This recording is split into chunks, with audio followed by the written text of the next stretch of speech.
I'm honored to say welcome to Professor Robin Dunbar, who has a very busy day now, like yesterday. As somebody may not know, he is the leading expert of evolutionary psychology and many related topics, as you can read in his book. He spends several days in Hungary and now takes part in this speech, in this discussion. So, Robin, I was amazed how many sources you used in your book. Hundreds of papers, books, and study reports. When I worked in Liverpool, I could see how you work, and I experienced your exceptional workload, working capacity. And perhaps I do not reveal too much secret if I tell the audience how I saw you that time, day by day. So, okay, so 10 o'clock in the morning, Robin entered the Department of Psychology in Liverpool, and that time he was a little bit tired in that time, in the morning, after the night. But, you know, when the day was advancing and he engaged more and more in the work, he became gradually relaxed, more and more relaxed. And by 5 o'clock p.m., he was absolutely joyful and happy and satisfied. So once you told me that I have to run for enjoying my life. I have to run for well-being, but you can relax in your work, after your work, because work can make you relaxed. So my question, how did you write this book? How long time did it take? How much time do you read and write nowadays? So which is your technique as a writer? I think the short answer to that is all writers are strange people. They're not very social. Writing is my hobby, right? In a former life, I thought I could be a novelist, but I discovered it's very difficult to get published as a novel writer. It's much easier to get published as a scientist. I don't know whether the standards are lower or higher or what, but also I enjoy it. You know, that in a sense it's my hobby. So it's like giving somebody whose hobby is to go fishing a fishing rod and a flask of coffee and some sandwiches and say, just go and sit by the bank of the river every day and enjoy yourself. That's what all this stuff is. And because I've spent the first 25 years of my research career studying monkeys and antelope, mainly in Africa, and the second 25 years really studying humans. So this is all directly related to each other. It is just fun watching what people do. And it is interesting. You know, I feel very sorry for, you know, in the sciences these days, we're all supposed to go and kind of reach out to the lay audiences and explain what we do and stuff and tell them all this exciting things. I always feel very, very sorry for the physicists and the cosmologists, because unless you understand maths in enormous depth, you can't understand what they do, right? So all they can do is show you pretty pictures of stars exploding, things like that. Whereas my experience has been, you can talk to a completely lay audience, so no experts at all, about human behavior, and you can show them graphs and equations, and immediately they understand what you're talking about. It's magic. So it's great fun. It's we can have a lot of fun laughing at ourselves and at other people because of our peculiarities. I always think of it as like reading a Jane Austen novel. Right? Jane Austen was such an acute observer of everyday social life and people's foibles and anxieties about finding romantic partners. So I just do that. And it is fun. It's great fun to do. And you know, then you meet all sorts of fun people, like Tamás here, you know, we had to turn into a kind of English gentleman, you know, for a year. And indeed, my other Hungarian postdoc, who also is at Tamás, Tamás David Barat, who's worked for me for about 3 years as a postdoc. So, you know, it's a very social thing, you know. And I have a big research group that was working on this all through the years. As you remember, in Liverpool, there were a lot of us. And it's a kind of social activity in itself. And I guess, well, in Liverpool, I was trying to impress the Hungarian visitors by how hard we worked. You know, when he left, then we let our hair down and we had lots of parties. By the way, social contact. Anybody who reads Robin's books know that in your whole life you examine the social behavior, especially human social behavior. So, you know, group size and neocortex ratio and origin of language and grooming and hierarchy of social networks, many topics. So it seems to be that for you, social relationships determine everything: happiness, disease, even death. Yes. When did you realize that this is your way? So where does this persistent interest come from in your life? When did you realize that this is the most important for you? Everything is explained by the word of social contacts. Yeah, actually, it's very interesting. I mean, I think looking back on my life, a lot of this interest came because I grew up in Africa. I grew up in East Africa. And my father had been born and grown up until he was in his 20s in India before that. So we were immersed in a very very multicultural social environment. So it's the African, many different tribes there, very big Indian community of many different tribes, really, although a lot of them were religious, Muslims against Sikhs, and Hindus and Parsis and Goans, and you know, all with different religions, as well as many different Europeans, people from all over the world. So it's a very, very multicultural society.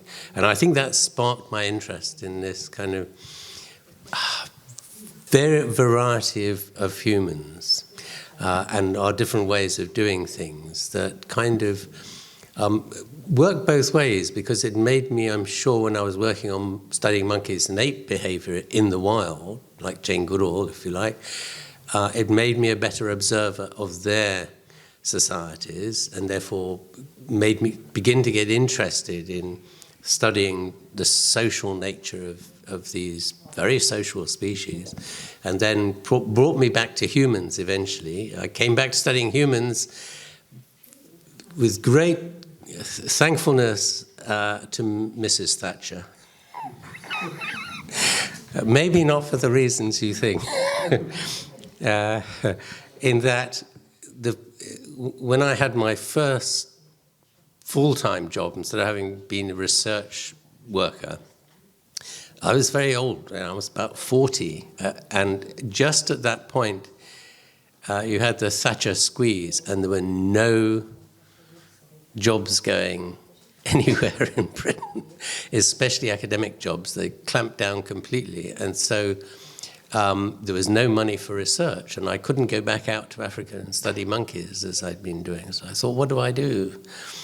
I'll just study people on the street and ask the same questions, because I can do that for free, right? Don't need money for Land Rovers and airfares and all these kind of things. And so that transition really came unexpectedly, the unexpected consequences of Mrs.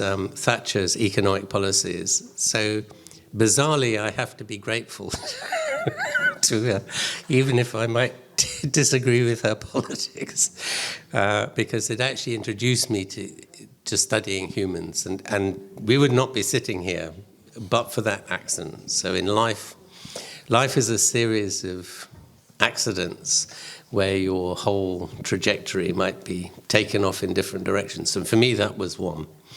But I can see that it was kind of made possible, really, because I'd been exposed to so many different kinds of cultures, cultural environments, social and cultural environments in Africa, for which I'm now very grateful. I grew up, I'm bilingual in Swahili. I used to write poetry in Swahili. I claim to be the only European who's ever written poetry in Swahili. I think that's probably true. But it's because I was deeply embedded in these other cultures. One of the odd benefits of the empire, I think. So that's kind of really the background to that. But I guess I'm just curious. You know, I find humans fascinating. Yes, and you start your book with a very strong statement. So you write that the number of friends, and generally social support, is a stronger predictor of life expectancy than smoking, drinking, lack of exercise, which is a very strong statement. Fostering friendship is a best medicine for everyday life. So from tomorrow, I can quit running and smoke pipe more frequently. Yes, but I have to say this is not entirely my research. I think one of the things that really surprised us in the last 15, maybe 20 years at the most, is this huge amount of evidence that's come out of medical epidemiological studies showing that the single best predictor of your mental health and well-being, your physical health and well-being, and even how long you're going to live into the future, is the number and quality of close friendships you have, that little inner circle of best friends, if you like. We've shown that this is true in some contexts. I was involved in a big project based in Copenhagen, Denmark, which looked at the future risk that you would have symptoms of depression. So it's a 2-year study looking at the number of friends you have now and how likely you are to have symptoms of depression in the next 2 years. And that showed very, very clearly, and this was over 13 European countries, so it's a big EU project, that showed very clearly that your risk of put it the other way around, your risk of not having depression was minimized if you had about 5 friends. You have a choice, it turns out. You can have 5 friends or you can do 3 voluntary activities, right? Helping with, I don't know, some charity shop, or helping with the street people, or helping with your church or your political organization or whatever, those kind of voluntary activities. You can do 3 of those or have 5 friends, or any kind of mix between the two. If you try and add them together, 5 friends and 3 voluntary activities, it doesn't work. You'll get depressed. And that's a consequence of the fact that to make friendships really work, because these are what we call the shoulders to cry on friends, these 5 people. Some of them will be family, brother or sister, mother, father, whatever. Some of them will be friends, usually kind of half and half, roughly. But they're the ones, they're like the cavalry who, when everybody else fails you, they'll be the ones to put down their knitting and come and help you, right? And pick you up when your world falls apart.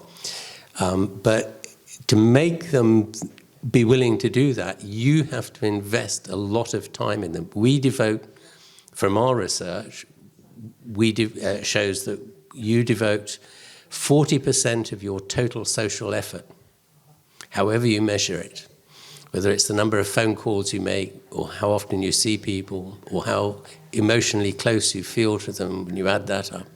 40% of that social capital is given to just these 5 people.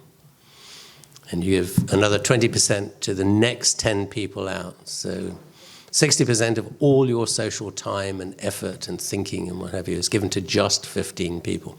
But it's that 5 people in the center, the shoulders to cry on friends, that are the important ones, because they're the ones that provide this health buffering. And we even see this same effect in monkeys and apes, and in species like wild horses. Females in particular that have more social partners are healthier and more fertile. Their offspring survive to adulthood, are more likely to survive to adulthood and breed in their turn than females who are less social. So your friends really matter. But if you don't invest in them, they're not going to be friends. They won't come. It is very, very time dependent. So if you stop seeing somebody, the moment you stop seeing them, the quality of the emotional quality of that friendship starts to decay already within about a month or so. And after about 6 months, they've moved from being a good friend to, well, just a friend. And after about 3 years, they have moved right out completely of your social circle. They've just become just an acquaintance, somebody I once knew. It happens very, very quickly.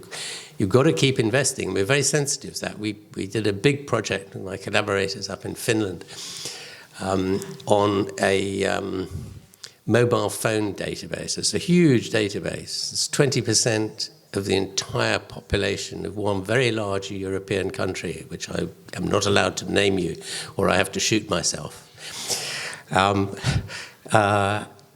So it wasn't Hungary, obviously, because it's a very large European country.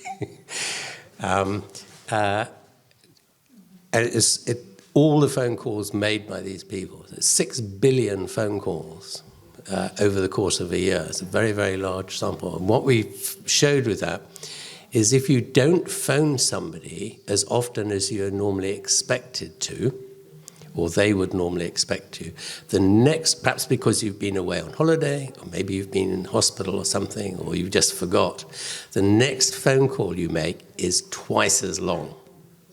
It's like, oh, I'm terribly sorry. You don't usually say this, but what you're in effect saying is, I'm trying to put the sticking plaster over this relation to keep it going. We really understand these things. We don't often talk about them. They're going on kind of subconsciously, but I think they are understanding and knowledge of how this very, very complicated social world works is incredible when you actually watch what people do. It's amazing. I'll tell you another. Sorry, I'm in story mode here. This is too much fun, this stuff. All right, so this has come out of another study we did. When you fall in love with somebody, you don't normally fall in love with one of the people in your 5 inner circle of shoulders to cry on friends, right? Well, normally you don't, because 2 of them are like your mother and your father, probably. They're not the sort of people you usually fall in. When you fall in love with somebody, they're from way outside the galaxy, right? You bring them right in, and you give a lot of time to them. So in effect, now you have 6 people in your inner circle, which is too much, and you're devoting double time to this new, exciting person. So you're overwhelmed. What do? You throw out 2 friends, right? You reduce the number of the size of that inner circle to 4 people to allow for the double time given to your romantic partner. So who do you throw out, right? And literally you do throw out 2 people from that inner circle to make room. So romance is costly. Right? Who do you throw out? You can throw, that circle consists of 2 family members, 2 friends. If you throw out your family members, these are like the cavalry again. These are the last people who will come to your rescue when your world falls apart, when everybody else has abandoned you. You can't afford, in the long term, you can't afford to do that. But the problem is, you know, when you come home and say, he abandoned me or she abandoned me, this is terrible. You know, what do these close family members say to you? Well, they say, oh, there's plenty more fish in the sea. And we never liked him anyway. Right? So this is no help.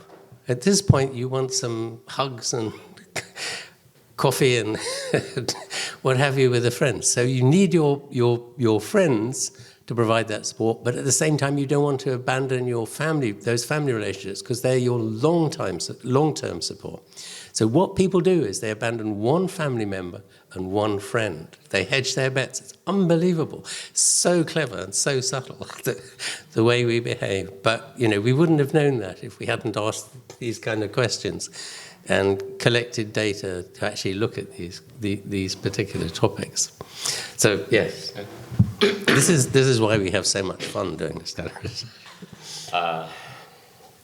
You have a famous relationship between group size and neocortex ratio, brain volume. But in the recent book, you more frequently speak about bonded social relationships instead of group size purely. Why did you replace it? Because, you know, bonding among individuals may not be so exact or solid as group size. Don't you feel that? Or? Okay. Yes. I mean, I suppose when I started on this, I was interested in group size in monkeys and apes. And we discovered this relationship in primates between social group size typical of a species and the size of the brain, particularly the neocortex, which is the kind of new part of the brain, the clever part of the brain, which has exploded in size during the course of primate evolution. And we have very, very big neocortices compared to all other species of animals. And so I was interested in social evolution in primates. You know, that's what this was all about. But it just occurred to me, as these things happen in the middle of the night one day, that, well, actually, if we plug humans into this, we might find a group size typical for humans, characteristic of humans, from the human brain size. Which is what I did. That produced this prediction of a group size for humans of 150 that became known as Dunbar's number, or the Dunbar number. This is an IT internet mistake to have two different ways of labeling it. It's nothing to do with me. It's just how people have done it. But it means you only get half the number of hits. Because some people go for one, some people from the other. But at that time, I was thinking just in terms of social groups. So to see if this was true, what I looked at was the size of social groups in small-scale societies, hunter-gatherer societies. And there is a level of grouping in these societies that produces a figure of about 150 or so. It's very, very close. It was only much later that we started to look at individual social networks. And it was a kind of accident, really. It wasn't, we just were looking for evidence of the size of social groups. So we thought of, well, let's see how many friends and family people do have. And we did it in a rather strange way. We asked them to, in those days, people don't do this anymore now, but in those days, which was only about 25 years ago, there was still this habit of sending Christmas cards to everybody. And this is a kind of religion in Britain. People spend a lot of time and a lot of money buying Christmas cards and sending them to family and friends, even people you live with. And they think very hard about who to send it to and who sent them one last year and these kind of things. And that's what we used. You know, how many people are there in the household that receive these cards? And it came out again about 150 people, and this made us start looking at the size of social networks. And so, in fact, we have about 25 databases with estimates of the size of natural social groups, whether measured as literally groups. Things like citation networks in the sciences, for example, or congregation sizes, church congregation sizes, but also personal social networks. So done either through telephone databases or by asking people to list all their friends and family, or on Facebook, or a number of friends on Facebook and so on. All these agree that the number is 150. And this is actually the weird thing, because as social psychologists pointed out to us very early on, there's no obvious reason why the number of friends you have should relate to the size of villages or the size of social organizations, like congregations, or optimal size of businesses, for example, factories. And it's true. I mean, why would these two ways of looking at the world produce the same thing? They do, so there must be some linkage. I think that linkage is simply that networks work more efficiently in these sort of areas, these sort of sizes. And indeed, some mathematicians in America did a very complicated mathematical analysis, way beyond my mathematical abilities, which showed that the number 150 is actually an optimal group size for social networks. So whether that social network is your personal social network, or it's an organization, a university department, or a school, or a hospital, or something like that, it works much more efficiently. Information flows around it much more efficiently. And if you go away from that number, the efficiency with which the system works just falls away very, very quickly. So there's something peculiar about that number, and about the series of numbers within that. It forms like a series of layers, rather like the ripples on a pond, where you throw a stone in and you get sort of ripples going out. Our social networks work like that, but so do our organizations work like that. And so does the structure of modern armies. If you look at the structure of the Hungarian army, it has these exact same structure as your social network, with exactly the same numbers. So sections, platoons, battalions, regiments, etc., brigades, etc., etc.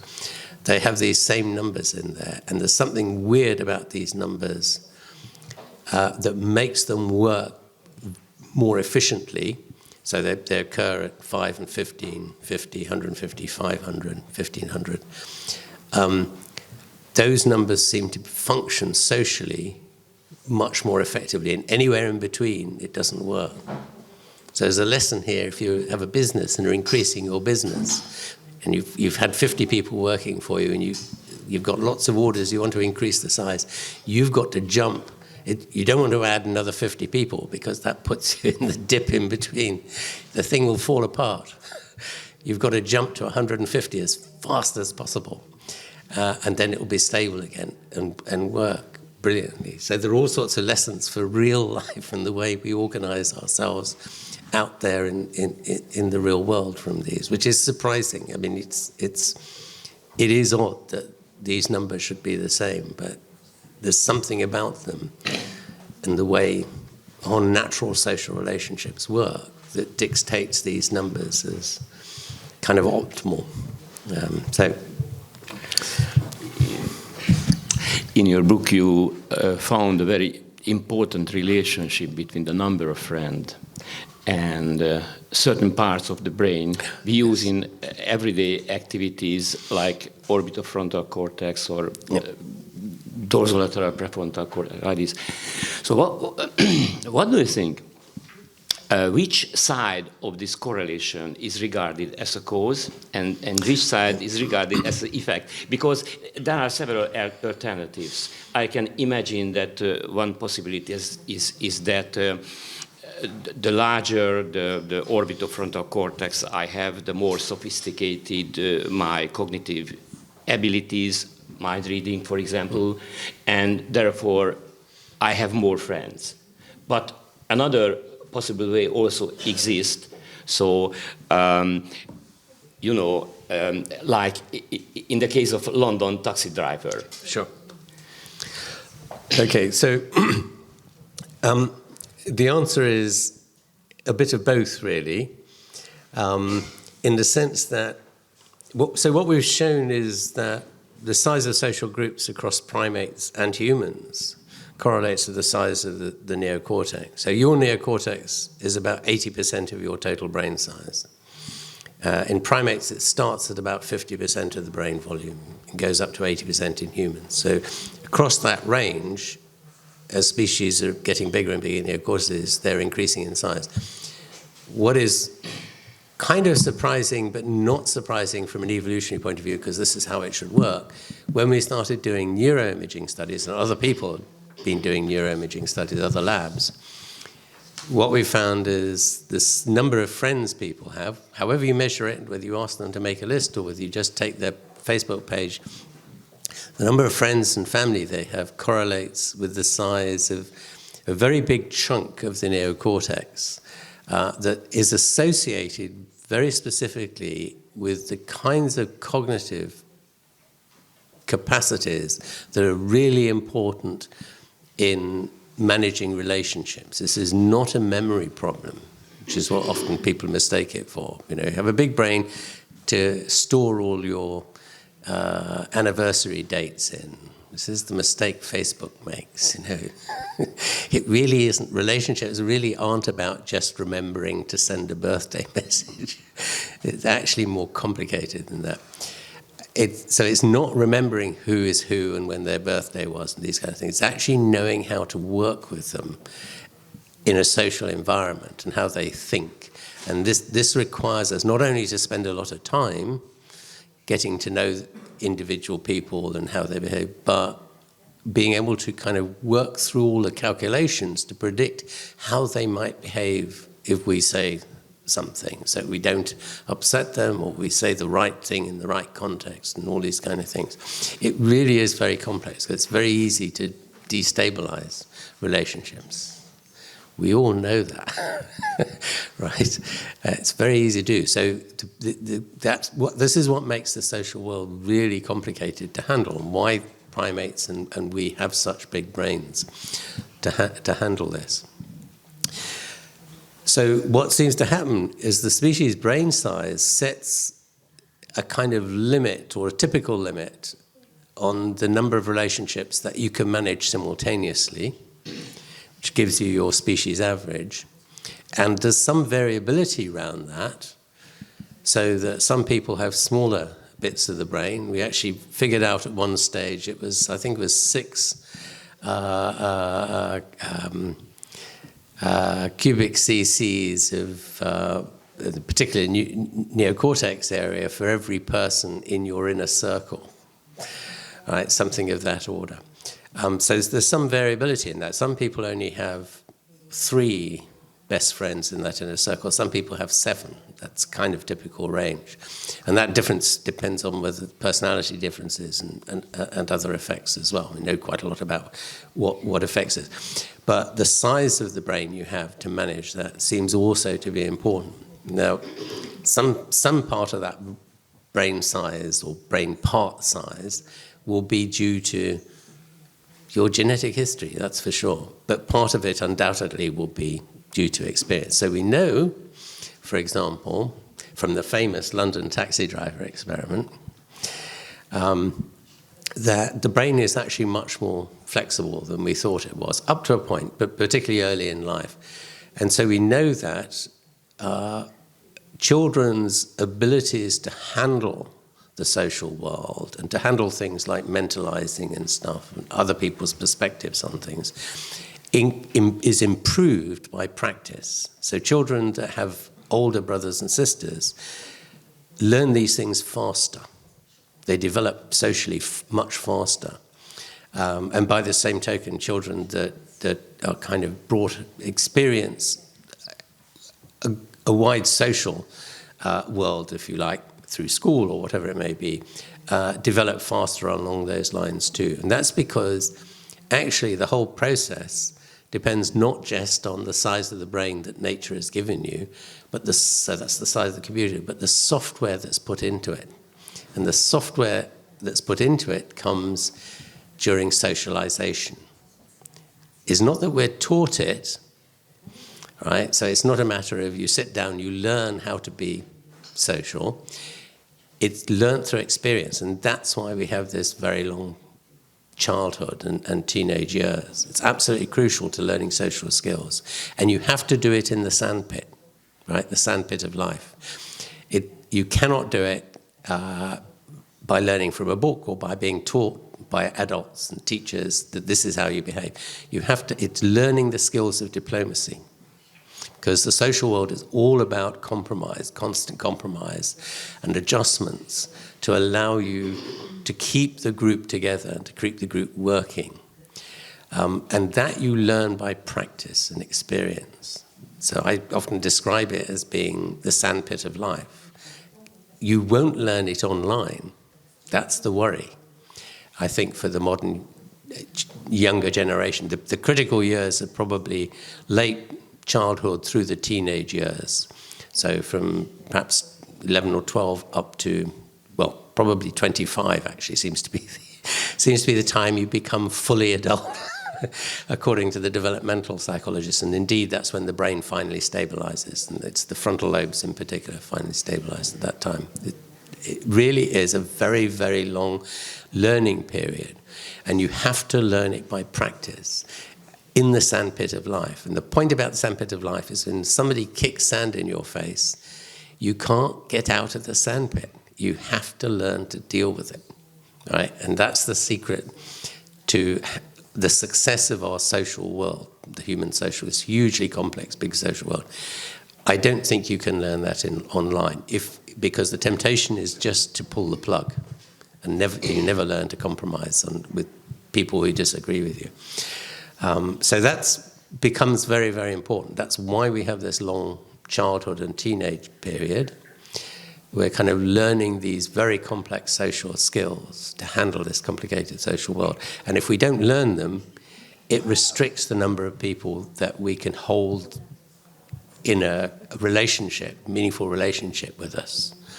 So it is a complex of both. I kind of use a football analogy here often, saying what nature gives you is the white lines on the pitch and the rule book.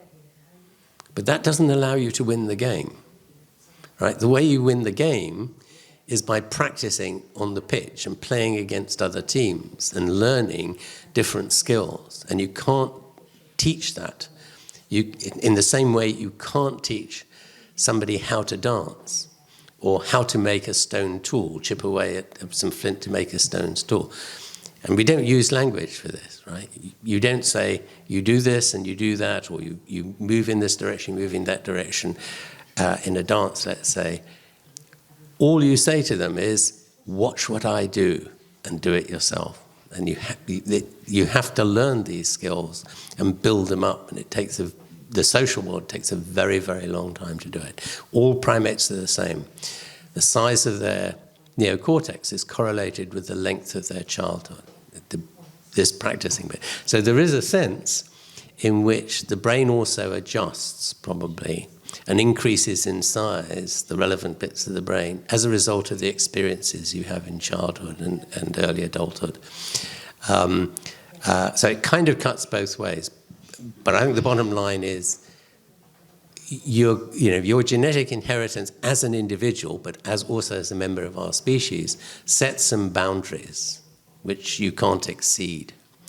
But how well you do within that range of variation that nature sets for you depends on experience and learning. And that has to be done in a social context. There's no alternative. You have to go out there and talk to people. For those of us who are shy and introverts, like Tomasz and me, This is a great difficulty in our lives. Mind reading capacity is also developing step by step across life. You were speaking about mentalization, and we know from this book that mind reading ability and underlying brain structure very, very predictive of the number of friends. But there is another psychological phenomenon which is very, very exciting for me, which is the inhibition of prepotent responses. It is not so obvious at the first sight how much it influences friendship. Would you explain it to the audience? What does it mean? Okay. So this is something that kind of caught us left field. We had no anticipation that this would be important. Psychologists have been interested in inhibition, the capacity to inhibit behavior. There are some very, very famous studies. The very famous one is the Stanford marshmallow study, which was done, well, back in the 60s, I think, with children, young children. Yeah. And the experiment's very simple.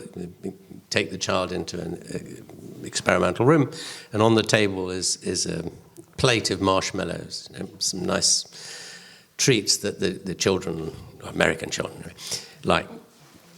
And the experimenter says to the child, now, here's some marshmallows, you can have some afterwards. I have to go out of the room just now. You're not allowed to touch the marshmallows while I'm out of the room, but you can have the whole plate if I go out of the room. But if you touch the marshmallows and eat them, you won't get any more. And to watch the films they did of the children are really quite funny, because they kind of go, desperate, and you can see they really want to take the marshmallow and eat it because of the temptation, but sometimes they resist and sometimes they didn't. These are very famous experiments, and I didn't really think very much that they might be important. But then in thinking about primate societies as well as human societies, it began to occur to me, or dawn on me really, that inhibition really plays a very important role in keeping a society together, because what primate societies are like is they're cooperative solutions to the problems of survival and successful reproduction. So the animals are cooperating together in a kind of passive sort of way, because their main solution to the problems of survival, which is predators, is just to live in a group, and that's why they have these very, very stable groups. And so their problem is to stop people drifting away in the way that happens with, let's say, herds of deer or antelope. If you watch them, they will start out together in the morning, all feeding together, but then some individuals fill their stomach, they want to go to rest, to ruminate, and the others carry on feeding, and the group just disperses and gradually get further and further away, it splits up completely. Primates' solution to this is to try and prevent everybody from doing that. And it means they've got to coordinate their activity budget such that if somebody else wants to go to rest, you inhibit your preferred tendency to carry on feeding, so you stay with them. So they're constantly having to restructure their activity schedules so that the group remains doing the same thing all the time. It's very, very hard work for the brain and the emotions. The temptation to go for the next marshmallows is very tempting always. But it seemed to us that then this kind of underlay all primate sociality and human sociality at many other levels, because what you are engaged in trying to do with your friendship circle, as well as your individual friends, is not to make them hate you, right? So you're constantly having to adjust your behavior and what you might say. We kind of do it all the time. We're talking, you kind of go to say something, you go, oh, if I say that, they'll be really angry with me. So I won't say it. So this ability to suppress unintended, or not unintended consequences, what a psychologist would call prepotent actions. So your tendency to grab the big slice of cake or to say something that upsets somebody and makes them leave you is so important in keeping your social relationships together, but also, of course, that extends to the community and the wider community. So keeping the community on the same page depends on your being able to manage these skills. So these are the skills of diplomacy, essentially, written at a very small scale and a medium scale for the village. Otherwise, the village ends up fighting each other and breaking up. And you see this all the time. You see it in the reasons why small villages fragment is very often, in small-scale societies, is very often because of arguments that occur between different factions within the group. So these capacities to kind of smooth the way of the social world, in terms of our friendships, really become very important, because friendships really depend ultimately on trust. That's what all these primate social systems are really based on. So I'm trusting you that I'm investing you and trusting in you that you'll come to my support when I need you, that you'll be there when the predator attacks. Doesn't mean to say you have to go and attack the predator on my behalf. You just have to be there, because that keeps the predator away. Whether that predator is a real predator or a neighboring group, it doesn't really matter. So with our friendships, if you look at why friendships break down, it's always a consequence of breakdown in trust. Somebody finally, for the 10th time, promises to do something and doesn't do it. And you just say, that's it. You've cost me so many beers, hours of my time, and you're not paying me back in the right way. Or they do something worse. The most common causes of breakdown of relationships in the studies we did, and we've just done another big one which gives us similar results, a national one across the whole of Britain. It's a breakdown of trust. People saying things behind your friends, saying things to other people behind your back, negative things, doing things like stealing from you, not paying back obligations when you expect them to pay you back. It's those kinds of things, and that capacity not to. Everybody makes mistakes, right? So we've all kind of done something like that to a friend or a romantic partner, whatever it is, at some point. And usually they're very forgiving. Close friends, family, romantic partners are very forgiving. And they'll forgive you and forgive you and forgive you until finally they've had enough. And that one last time, the straw that breaks the camel's back causes a complete rupture on those relationships. And it's because those relationships are very tight and very trusting that it causes a catastrophic breakdown. And those relationships are never repaired when that happens. They end up, the only time they're repaired is with deathbed reconciliations. They're very, very hard to repair because the destruction of trust, if you like, in the relationship has been so great that everybody's very offended and won't talk to each other. And that's very different to the kind of way friendships, and particularly male friendships, it seems, decay gradually with time if you don't see somebody. So for less close friends, you just don't see them. If they do it once, that's it. I'm not going to have a beer with you again, I'll avoid you. And that relationship will just decay and die quietly, and that's the end of it. But these close relationships, because they're so heavily dependent on trust, just absolutely break down catastrophically. But what's key to that is this ability to inhibit prepotent responses and avoid putting yourself in the situation of creating those stresses that will gradually add up.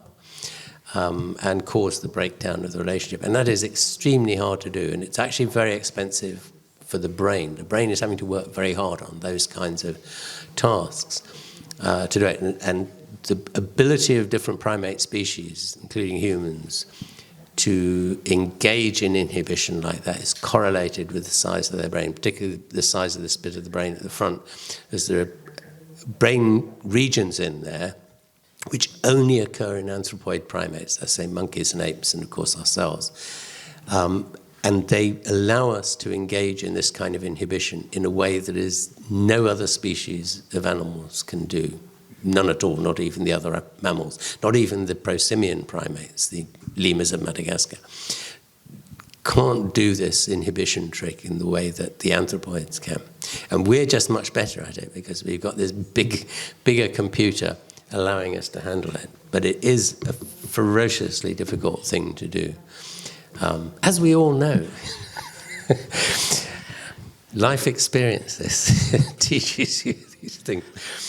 You mentioned male friendship, female friendship. In one chapter, you write in details about the biological and psychological basis of sex differences in making friendship, or more usually making human relationships and communities. It is very important, especially regarding that there is a strong tendency nowadays, even in science, to try to explain these differences as social constructs, arguing that definitely not evolution, but exclusively socialization and culture bring about sex differences. Of course, you avoid the possible emotional or political debate. But I wonder, I would like to ask, what's your opinion about these movements of social constructivism? Okay. Yep. So this is really about whether the male and female social worlds are very different. So this has nothing to do with intelligence or kind of organizational abilities or anything necessarily like that. It's simply about how the social world of the two sexes is organized. And this was one of those results that appeared out of the blue, literally out of the blue, because we hadn't really been looking at it. It's not very common to look at sex differences in these kind of contexts. But it just kind of popped out, and then we began to see that it occurred more and more frequently in different data sets we looked at. So the issue is about how the two sexes organize their social worlds. And they are very, very different. I mean, they really are. The numbers are the same, but the basis and way the friendships are made are different, and they have different consequences, both for the types of friendships you get and also for their fragility. So I'll mention just two key differences in this context. One is the innermost core, right? So we have these layers that we see in the structure of both friendships and in the structure of organizations, these ripples on the pond going out. And they occur at 5, 15, 50, 150, 500, 1500. You see them in all sorts of amazing contexts. The most bizarre one is the distribution of the size of residential campsites in Germany. They just hit these numbers absolutely spot on. The people who designed, this is a big sample, it's 1,100 residential campsites in Germany. And the residential campsites, these are people that live there all year round, like a trailer park or something like that. And they hit these numbers. These are in the back of the mind when people are laying them out. They clearly have these numbers in their mind. And these were set up a long time ago. They're not after they read my book, I promise. So you have those numbers. And I used to joke and say, actually, if you look at these numbers, there's a layer missing right in the center, because if you backtrack up, each layer is 3 times the size of the one inside it. So if you look at 5, there should be a layer at 1.5, right? That's the right number. 1.5, 5, 15, 50, 150. Each layer is 3 times the size of the layer inside it. And everybody would say, and I used to say this as a joke at talks to audiences. And they would say, how can you have 1.5 friends? It's not possible. The answer is, it's because half the world has 1 friend and half the world has 2. And this was meant as a joke, right? It wasn't really very serious because we didn't actually think the layer existed. And they would go, who? It's the difference between males and females. That's why it's 1.5, because there are half equal numbers of males and females. And then my Italian collaborators at Pisa, who are physicists and do big number crunching, analyzed a big bunch of Facebook data and a big bunch of Twitter data, so Twitter conversations between followers of Twitter accounts. And they said, we keep getting this layer at 1.5. You've never mentioned a layer at 1.5. And I went, you're joking. Seriously? And yes, there it is. And now we see it everywhere we've looked. And indeed, it's the difference between males and females. And the reason is because the girls have this very special kind of relationship called a best friend forever, for which the technical term now is a BFF. Right? Now you can ask a bloke, so 85% of women will have both a romantic partner and a best friend. These are platonic friendships. They're very, very intense and very close, very like romantic relationships, but obviously they're not sexual, platonic relationships. 85% of women have them, and 85% of those best friends are female. And they will tell you the social psychology that's been done, it tells you very precisely, the interviews with people, with the women, why they're always female. They say males are hopeless at understanding emotions. They're no good. There is no point in opening your heart out because you get a blank stare. Right? You can ask a bloke, do you have a best friend that you do something with? And they'll go, oh, yeah, Tamás. But the relationship with Tamás is very casual, right? Tamás and I go drinking every Friday night, and that's our activity. It might be that we play squash together, or we climb a mountain, or we go boating in the lake, or something like that. But it's always an activity-based thing. And then Tamás decides he's going to live in Thailand.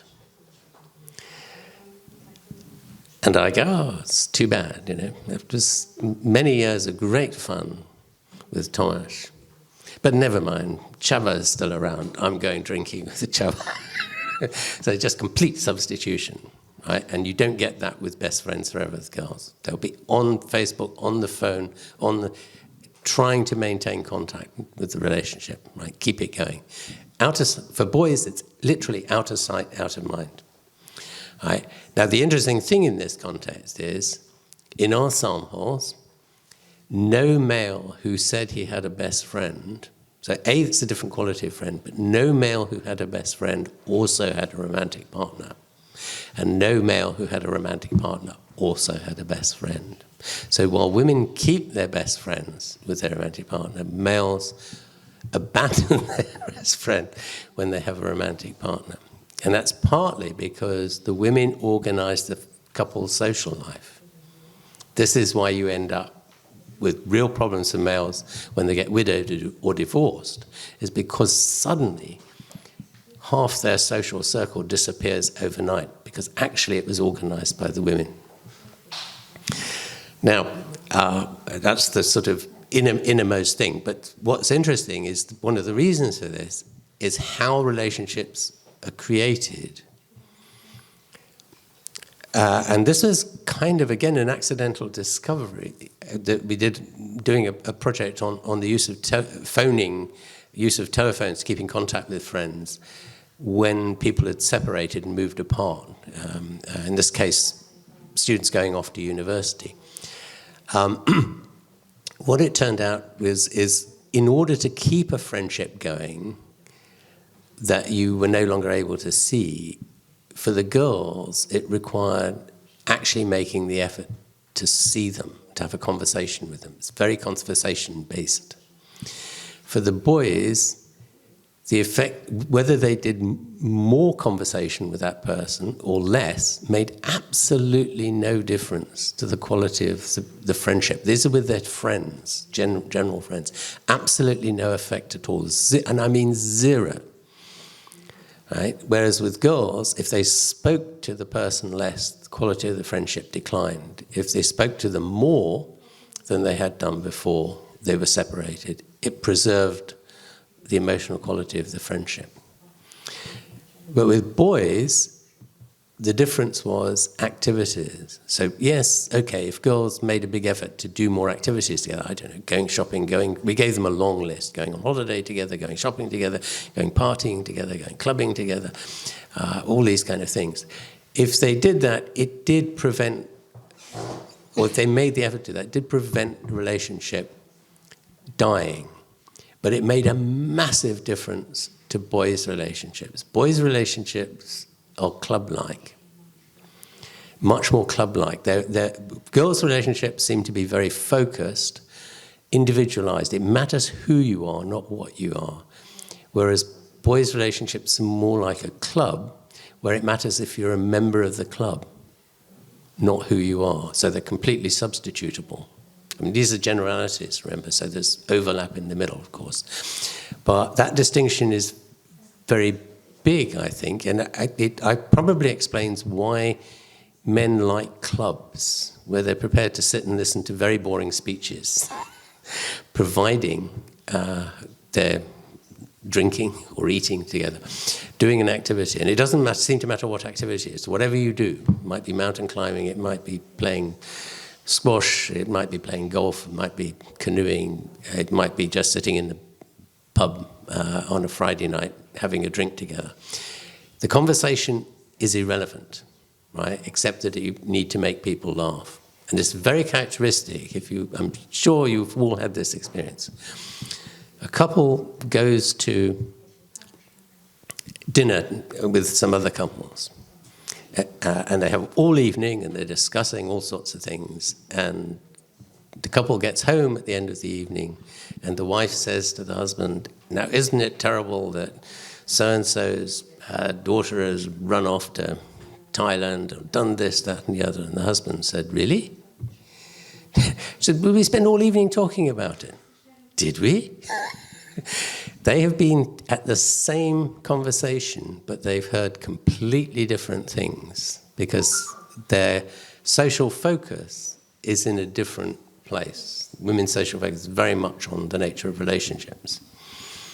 One consequence of that is it makes women's friendships, close friendships, very fragile. It's not our term, it's the term social psychologists have come up with who work on friendship.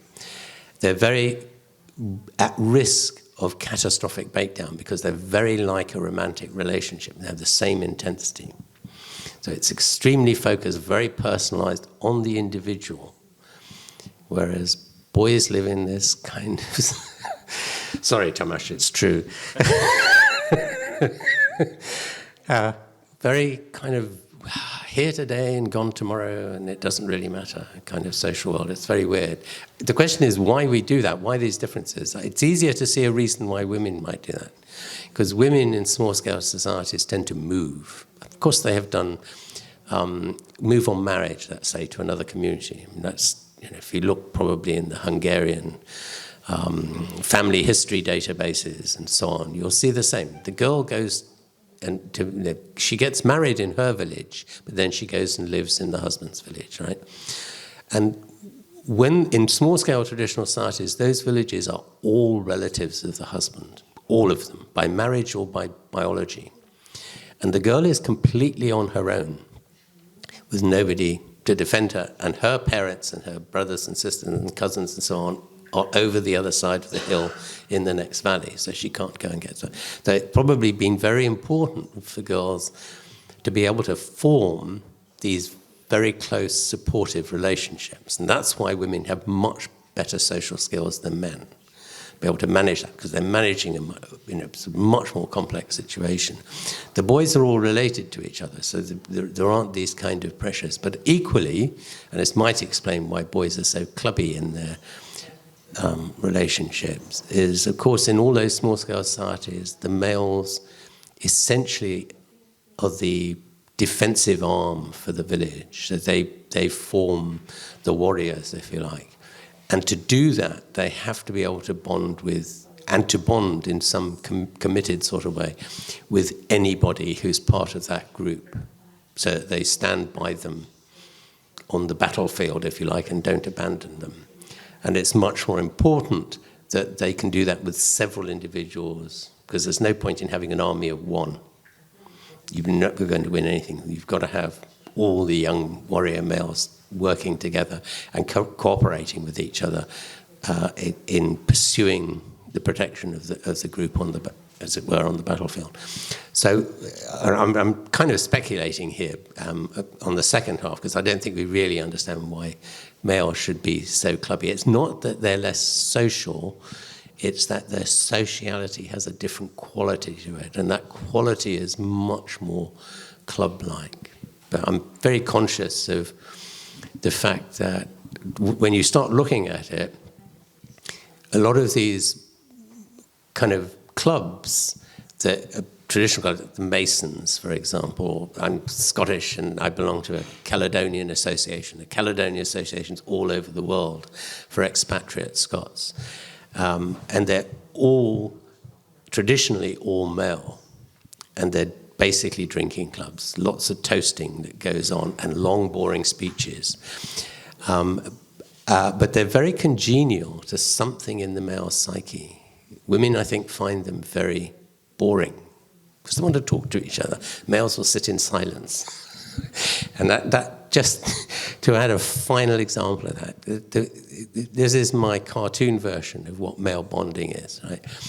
There was a photograph that was very common to see kind of in the 70s and 80s, I think. It was sort of when people were going to the Mediterranean for their holidays, that kind of whole market started to open up.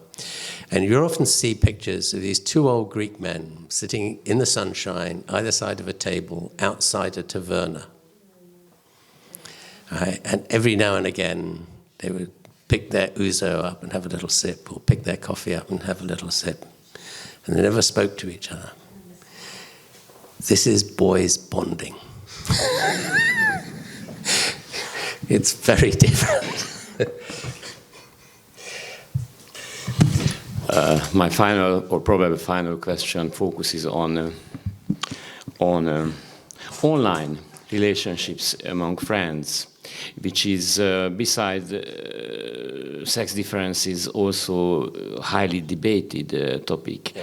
And it frequently appears on the pages of the book. So you write that most people don't have more friends or people signed as friends on the Facebook pages than people in the offline world, in the real world.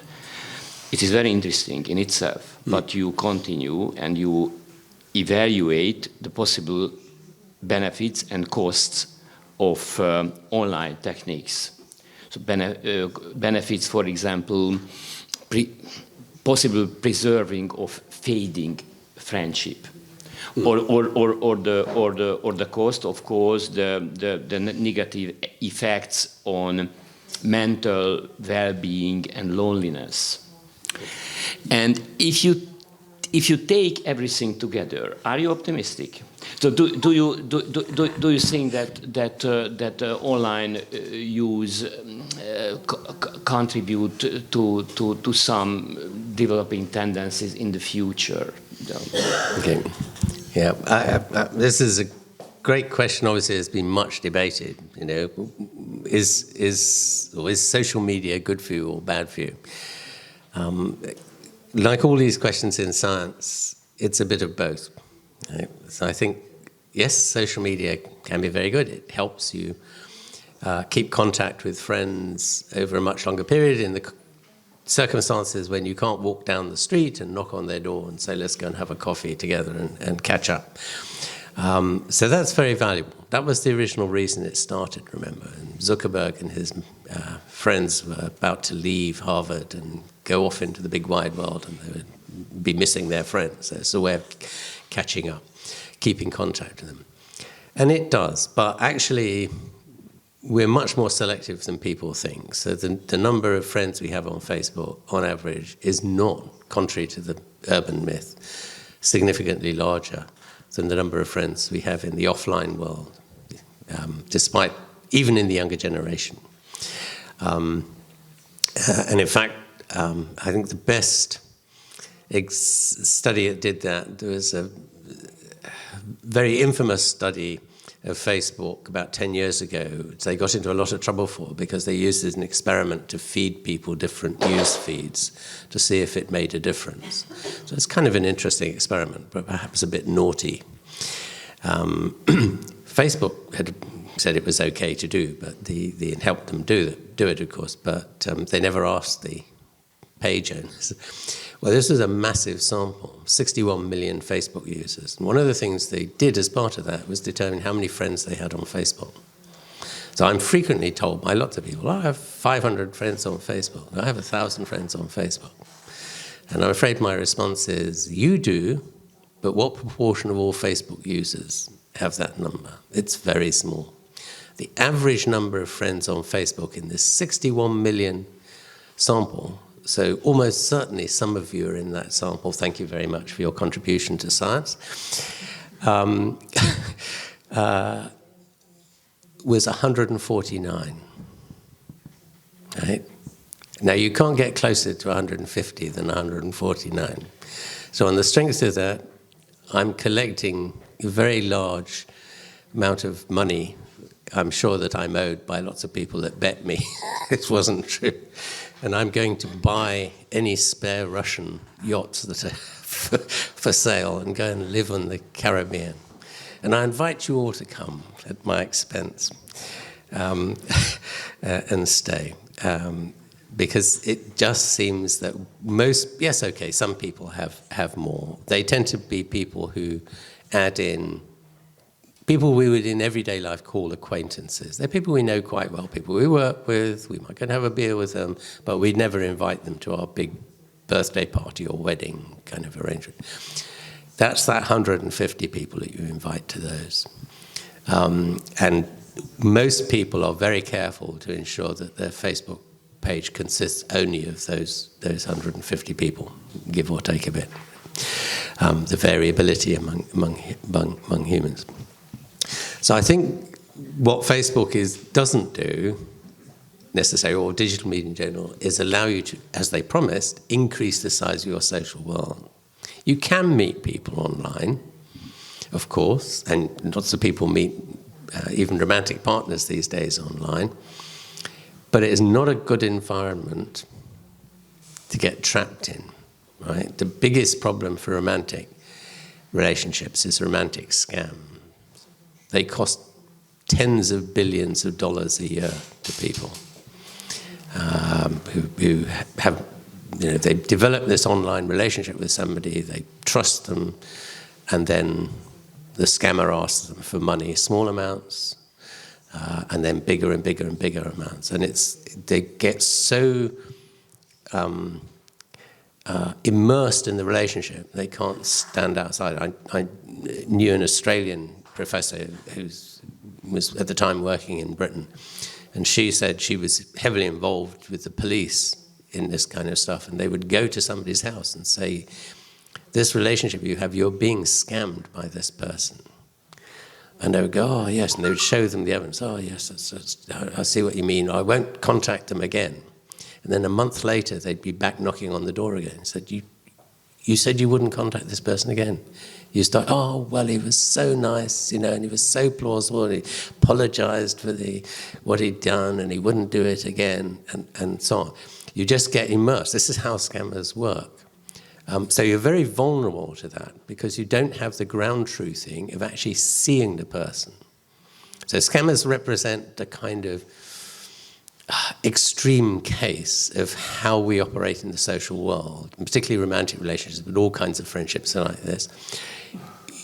You build up an image, an avatar in your mind of who this person is. And that depends on how desperate you are to have them as a partner or a friend or whatever it may be. You forgive them all sorts of terrible behaviors that they inevitably do because you're committed to the relationship, until, of course, it just happens once too often. But the way scammers work is they exploit that. If we didn't do it, that's part of our natural psychology. If we didn't do it, you would never have any friends. You certainly wouldn't have a romantic partner. Somebody has to get off the fence and go, I don't care, this is the person I want to be my friend, or this is the person I want to be my romantic partner. Because otherwise nothing will happen. And that's usually the girls. We've shown with this enormous EU phone database, if you look at the frequency with which girls or people phone each other, their top phone person, the person they phone most, girls start phoning a particular person from about age 18 onwards, as we can't look below that, but from about 18 onwards, they're starting to phone a particular person. And eventually, after about 7 years, and that's a male, because we know who the sex is of who they're phoning. They're phoning a male of similar age. After about 7 years, suddenly the male wakes up and goes, oh, she keeps phoning me. Oh, all right then. And it takes them a long time to kind of adjust, if you like, to the fact that there's a relationship blooming here. And then you get them phoning each other for a long time. And then weirdly, at about age 40, 45, something else happens. The women stop phoning their husbands. The husbands have given up phoning about 7 years earlier than that. This doesn't last very long. Very short memory. At about 40, 45, suddenly women start phoning, substituting the husband with a female about a generation younger. Daughters given birth. And that creates a grandmother effect. And this is so clear in the phone patterning of your neighbours.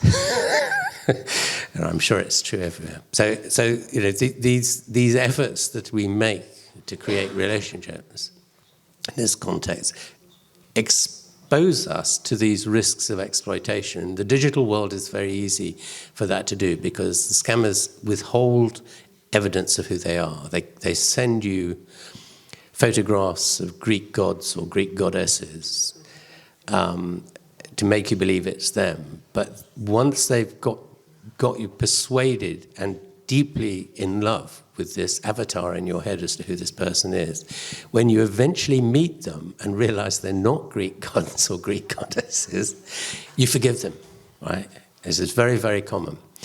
And by the same token, by that stage, you're so deeply in love, in effect, this is the kind of falling in love, rosy sunglasses phenomenon, you will do anything that they ask of you, including sell your house and give them all your money because, you know, business venture that gone wrong and you need the money. This is such a common pattern.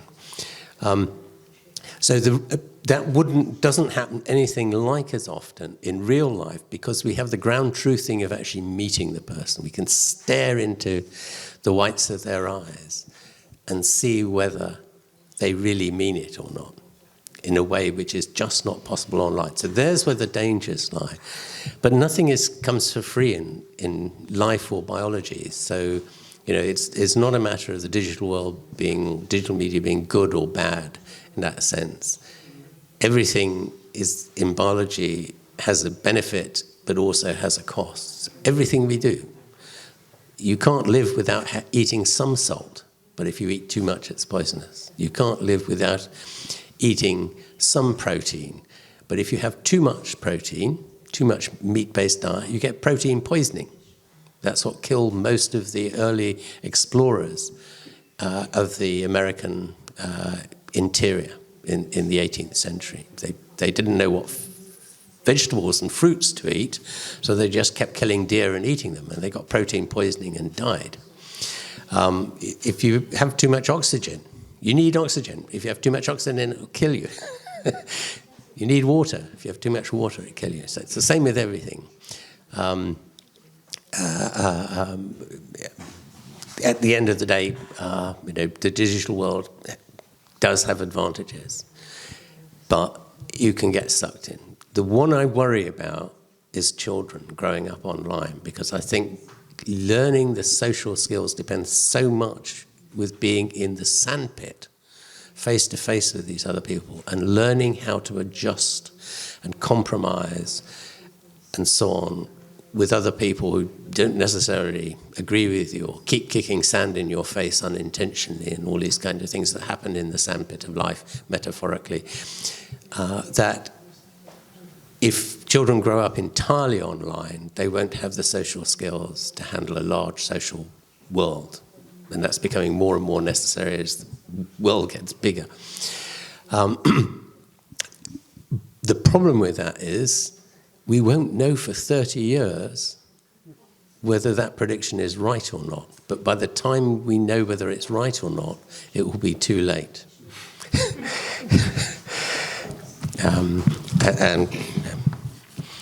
So you pays your money, and you makes your choice, and I hope you make the right decision. All these things, at the end of the day, I personally don't think there's any replacement for face-to-face interaction. I think we learnt that, right, over lockdown with Zoom. Zoom worked very well in certain cases. So lots of people did interesting things. They had Zoom parties, Zoom drinks, Zoom meals together. Everybody, different households made exactly the same thing, and they had the same menu, and they said, right? That worked for family relationships, because those relationships are very old and very stable. It didn't seem to be satisfactory, this is the impression we have, for friendship groups or for work groups, where relationships are much less deeply formed and so on. It's not a great place to meet people on, because we have this very strict limit on the number of people we can have in a conversation at 4. You have 1 speaker and 3 listeners. If somebody else joins, within 2 minutes, that will be 2 conversations, because 2 people will break away. Absolute upper limit of 4 on the number of conversations we can have. And I think the problem is on Zoom, you can't, what would normally happen is people would break up into little conversations, and you can't do that on Zoom or any of the other things very easily. So, that's one of the drawbacks of it. It's not really ideally designed for the way our social work really works. I would like to say many thanks to Robin. It was great. Thank you.